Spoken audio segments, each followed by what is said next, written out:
So it was the most amazing time for letting people know. And then the organizations became so busy.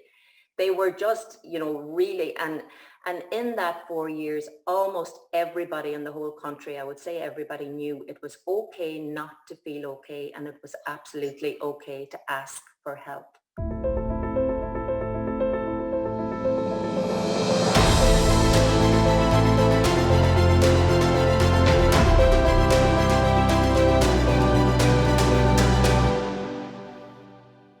Hello, everybody, and you're very welcome back to the Empowering Family Health podcast. Today, I am really excited to bring Angelina to you. And Angelina, I came across Angelina in it was a landmark seminar or some conversation that we were having, one of the many ones that are there.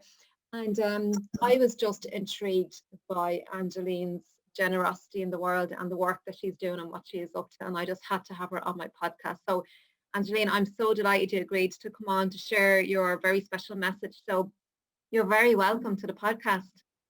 Thank you so much. It's an honor to be here. Brilliant, brilliant. Angeline, what I really was just awed by you so much is you set up and you're the founder of Ohana.ie. So tell everybody, first of all, tell everybody a little bit about yourself, and then we'll go into Ohana.ie and why you founded it and where you seen a purpose in this it's suicide prevention. So tell us, Angeline, a little bit about yourself first. Right. Well, I started off getting involved in suicide prevention when I was approached by Cycle Against Suicide about 6 years ago. They were coming to my hometown here, Stranraer, Ballabafay, and they were looking for somebody to do a homestay coordinator. So I actually nominated a friend of mine, and I said I would help her. So as it happened, she was quite happy to do it, but as it happened, life got in the way, and close to the time that they were coming, something really, bad happened in her family, and she couldn't do it. So there was no choice, but I had to step in. I had recommended her and I had supported her, and suddenly she couldn't do it. So it was like, I have to do it myself now. And I really got into that role. The team that were involved in Cycle Against Suicide really embraced me and gave me loads of tools and loads of support in getting, something like 300 homes for cyclists to come to the town. And as a result of that, I continued on with Cycle Against Suicide for a few years as homestay coordinator, becoming the Ulster homestay coordinator. Sorry, the thing here. That happens, you're grand, keep going. And on those events, I would listen to the different speakers, whether they were people that had been bereaved by suicide or somebody that had been suicidal and had, got the support that they needed and were now gone past that and really living a full, wholesome life. Wow. But what had come up for me really was something that I had suppressed for so long. It was so suppressed that I had forgotten almost about it. And what it was that I had been sexually abused as a 7-year-old child by somebody locally, a friend of the family. As I was thinking earlier, was like a sheep and or wolf in sheep's clothing. Yeah. And I didn't know what to do with that at that time as a young child, in the 60s. So I suppressed it. That's too much. It's too much for the mind to process, isn't it? Couldn't tell anybody, it was like we were living in the country where everybody had big families. It was like we were surviving and we were happy and we loved. There was plenty of love in the family, but there was a lot of dysfunction as well. There was a lot of drink and arguments and that type of thing. So it was something I wasn't able to really, I suppose, put words on it for a start, or who do you tell? So I suppressed it. But then when it came to my puberty and my teens and going out with boys, it kind of came up again. And again, you just don't know what to do with it. So I at one stage, I attempted suicide. And I told nobody. I wasn't successful. And then I continued on again like it never happened. So a lot of my family wouldn't even know this. How But old when were I you, Angeline? was 14 at the time, 14. yeah, I was 14, yeah. Wow. That's But when I got involved, and somebody said to me recently, it was no coincidence you got involved with suicide prevention. But when I did, and I heard the amazing stories and met parents who had lost somebody at 14, I used to think, if I had been successful, this would be my parents. They would have a void in their lives. I was the oldest in the family of five children. I had two brothers and two sisters. And it was like, I wouldn't have been able to do the things that I did. I had a fantastic life. It wasn't, brilliant or exceptional, but I really had some fantastic achievements. And my children, I had two marriages, which were very, very happy days.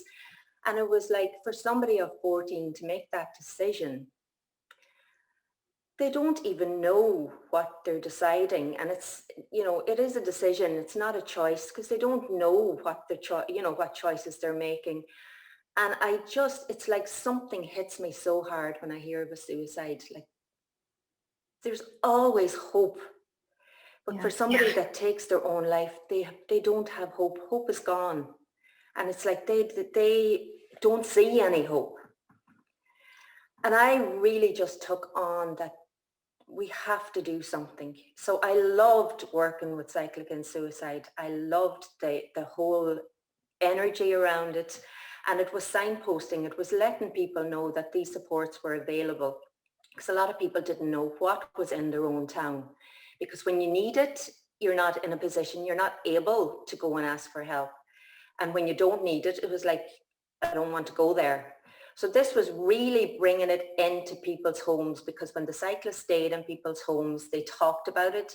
All the organizations came to the different venues in the schools that we visited, and they showed what was available. So it was like planting a seed. If you need this, this is where we are. So you know what I mean? If the person that needs it doesn't want to do it, well, then a friend will be able to go and get help. So it was the most amazing time for letting people know. And then the organizations became so busy. They were just, really, and in that 4 years, almost everybody in the whole country, I would say everybody, knew it was okay not to feel okay, and it was absolutely okay to ask for help. Because there is a very big stigma, isn't there? Like, you're weak, or there's something wrong with you if you need to ask for help for something.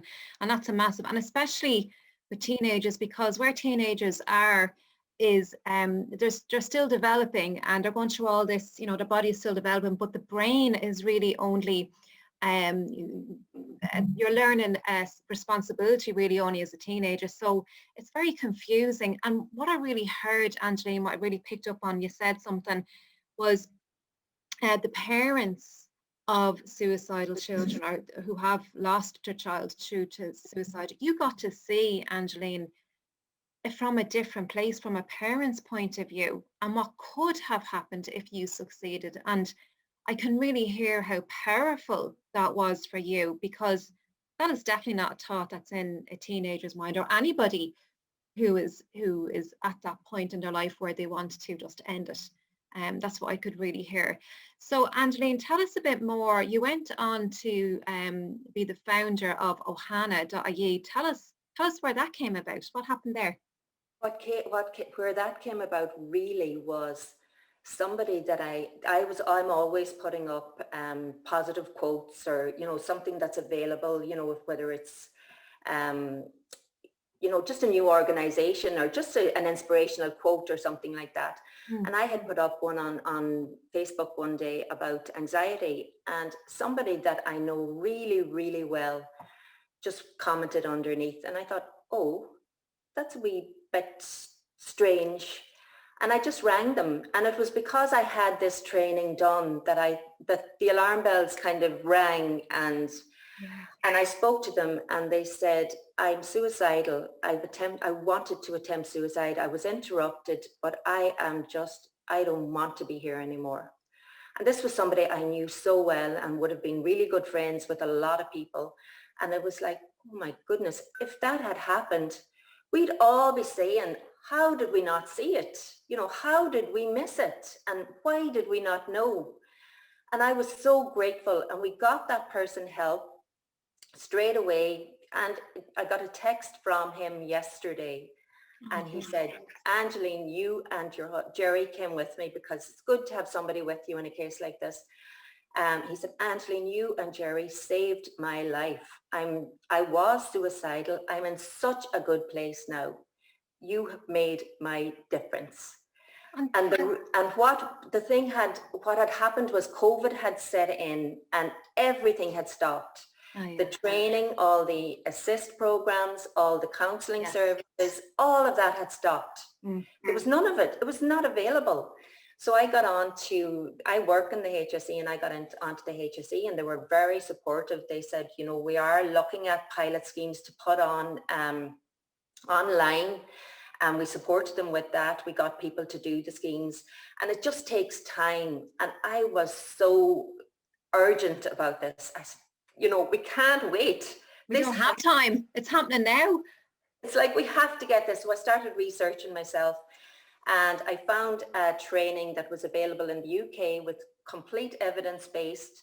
A lot of people, it was very professionally, very slick, and contacted the people that had set it up on Facebook. Again, it was like, just send a private message, and they came back immediately and they said, yes, we have it.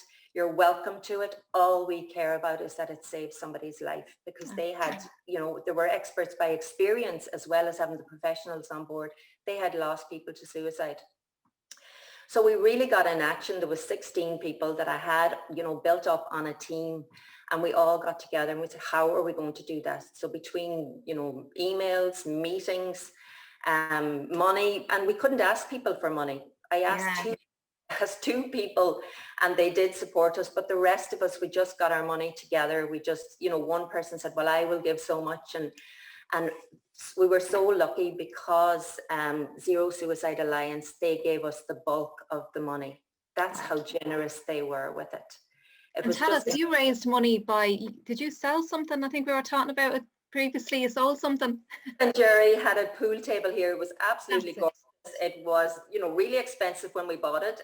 We had it for about 12 years, and it was still like new. So I raffled it online, and the support was amazing. And we made something like €1,200, and that went straight into the adaptation of this course. And then the rest of as I say, there was a few of the 16 that were in a position to give some finances, and one very... That's amazing. So there's always somewhere to get the money. Huge contribution. And we set it up, and, to make a long story short, I checked the numbers today, and 40,000 people have logged on to the training. Stop. 40,000. We launched on the 9th of December. Last year. 2020. 40,000 people. 40,000. Just over a month. Oh my God. Just over a month. Oh my God. And is that here in Ireland, or is that global? It's mainly in Ireland. There's a few people have shared their certificates from Pennsylvania, from Australia, from Quebec, Perth in Australia, and Sydney in Australia. There's different... What really, I suppose, happened was that the football teams, the soccer teams, the rugby teams were instrumental in getting this kicked off. And it was like, you need to do this. You need to do that. And they kept tagging, and then they started doing it and started, putting up their certificates. So it was like, I think this morning when I checked on Instagram, we had over 4,000 followers in a month. Oh my God. So you are responsible, Angeline, for making this happen and for providing this information. And it's 20 minutes, 30 minutes long, this training?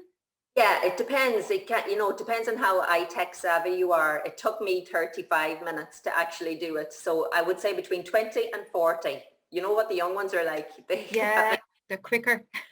And they could have it done in no time. But really the tools are so simple. It's like really basic first aid for mental health, so that Similar to knowing if somebody falls off a ladder or falls off a horse, that you don't move them, if they've got a back injury until the services arrive. You just stay with them. It's So like what? just knowing that. Yeah, and so what I can hear, so this training is say 30 minutes training, like 30 minutes, like that is not really much time to ask of somebody. And especially in this time, there's so much fear in the world and people just giving up hope. I heard you talking about hope. And like when you have a bit of hope, there's a glimmer of hope. There is a little bit of light there, right? And to spend 30 minutes equipping yourself with this information, it's not like you need to go out and get a degree or anything like that. It's just the basic tools, the basic foundations to have you be competent enough to go and talk to somebody. Because isn't that where the biggest obstacle really is, Angeline, is that we don't know what to say to people. Exactly. Yeah. One of the things that they really recommend is that you say to somebody that you feel is in crisis is, are you feeling suicidal? And, a lot of people are not confident to say that because there's a myth that if you say that, you might just make them think that or, bring that idea to them. There's evidence that that does not happen. You won't bring the idea to them, but by saying it, you could save their lives. Yeah, you're So really putting it out there on the table. Yeah. and if they say, when they actually even hear that, it's like, yeah, I am, or yes, I have thought about it. And then to go on to say, this is really serious. We need to get you help. Have you done anything to hurt yourself? If they've taken medication or something, you need to know that so that, you can tell the first responders, as much as So it's like having that conversation, and it's not always suicidal. It doesn't have to be suicidal ideation. It could be just anxiety. It could be just a panic attack. So you'll be able to know from doing the training, the words to say and the language to use. But saying something like you're not going to do something silly, to hear that from somebody that's feeling suicidal or feeling really down, that's like saying, well, you're silly. So, I'm silly, so I'm not talking about this, or I don't want to talk about this with you.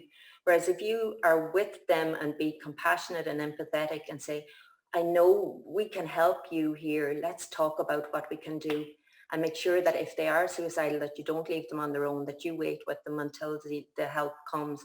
And we're not saying for one moment that we're professional and that you're not going to be professional by the time you have this 30-minute training done.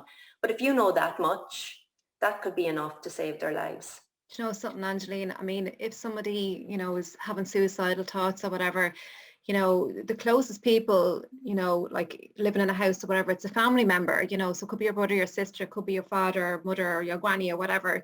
And they're the type of people that would need to have this information because so many people are suffering, and there's different levels of suffering, and we have different resilience levels, if you like, and there's a lot of anxiety, there's an awful lot of depression, and these panic attacks as well. And I've experienced panic attacks, and they are not nice. You feel like you're literally dying, like you really do, and it's so scary.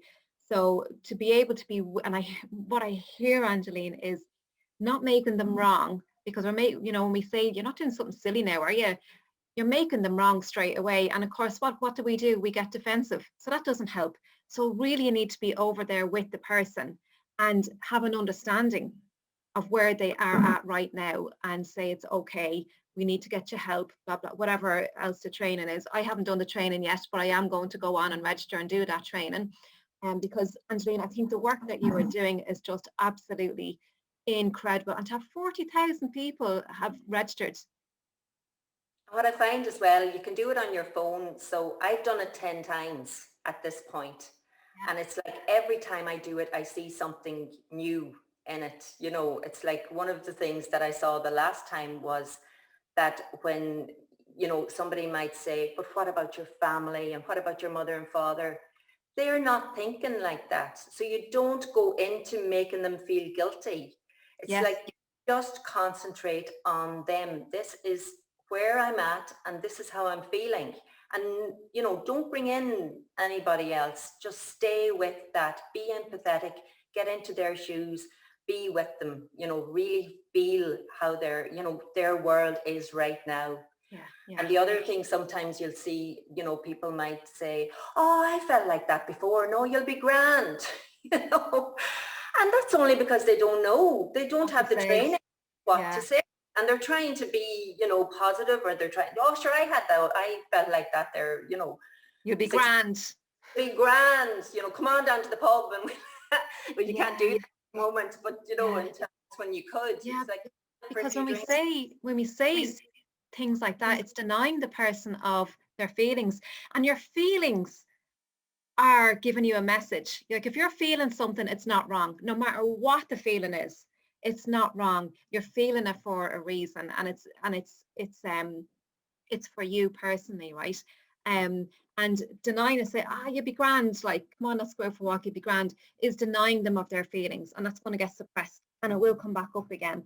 So what I hear, Angeline, is empathy, compassion, like really being compassionate, really being understanding, putting your own concerns aside, right? Like really being with that person. I can really hear that, and that's so important. And when they feel that, they will feel support, and you're staying with them until help comes or whatever needs to happen.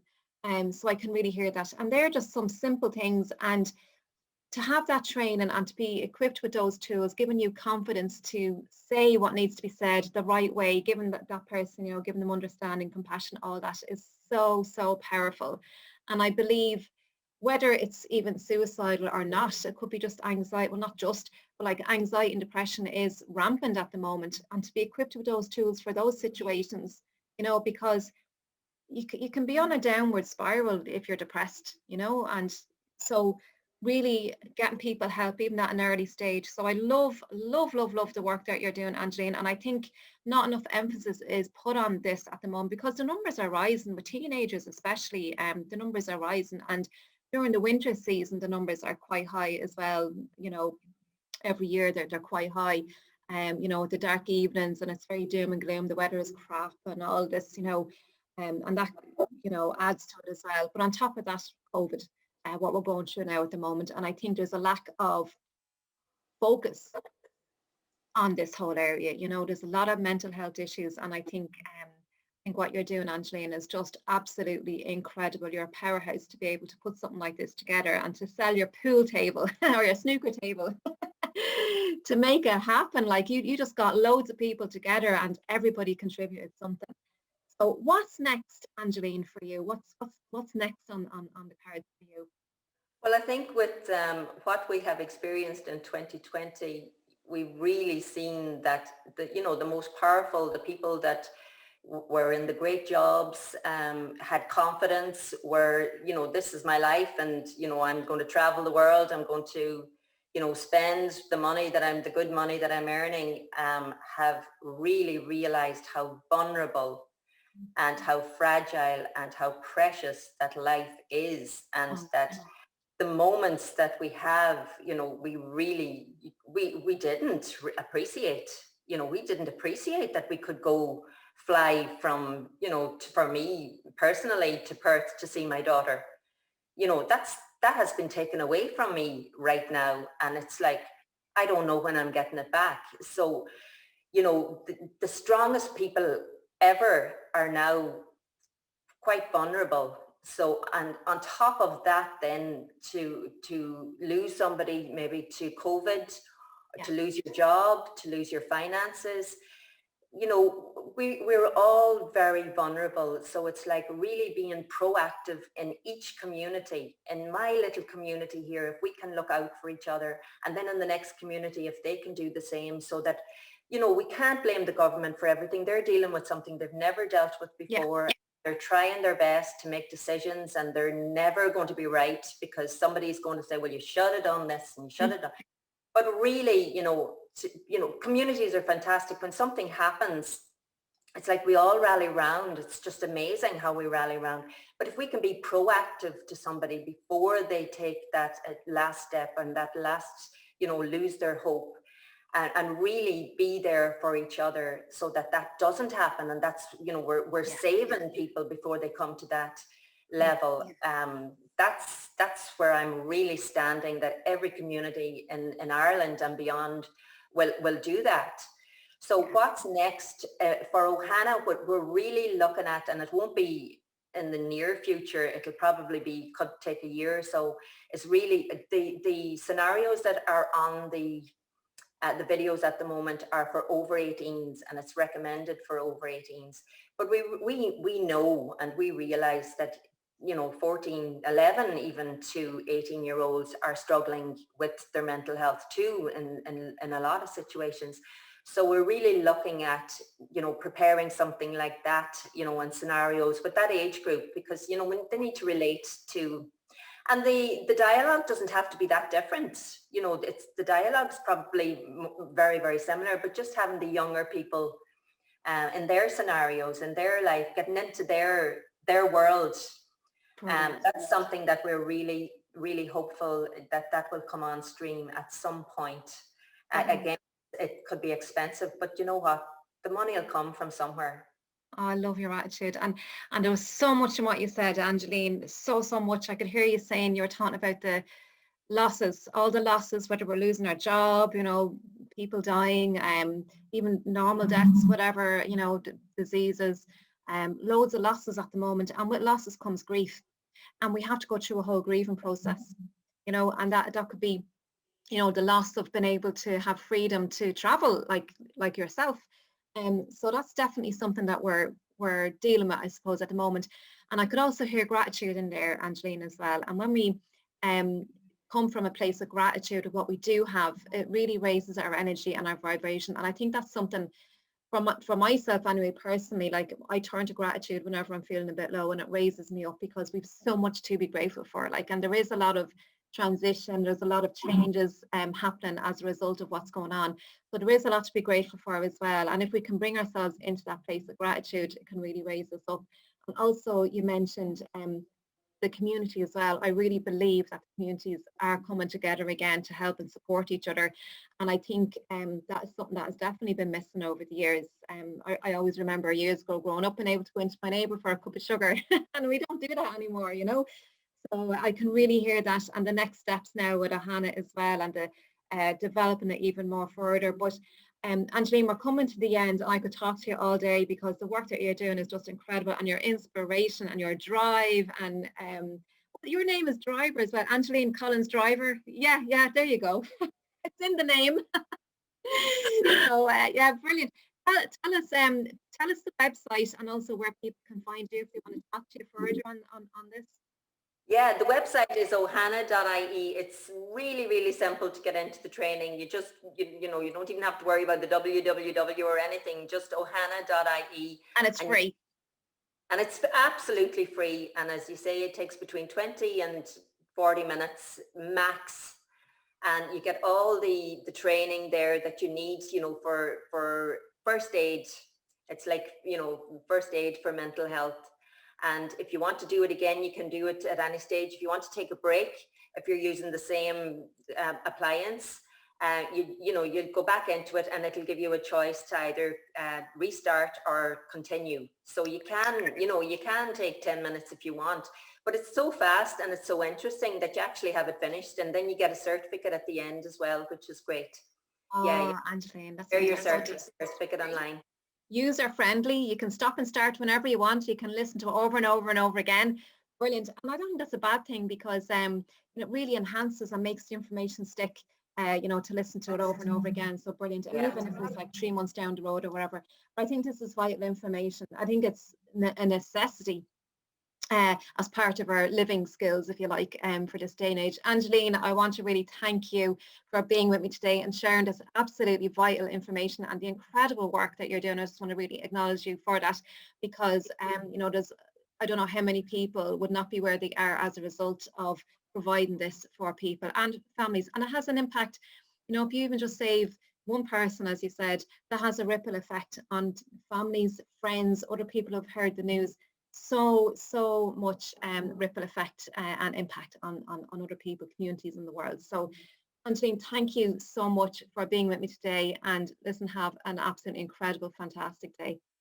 Oh, thank you so much. And a shout out to my team, because honestly, they are working behind the scenes like 24 hours, 24/7, I would say.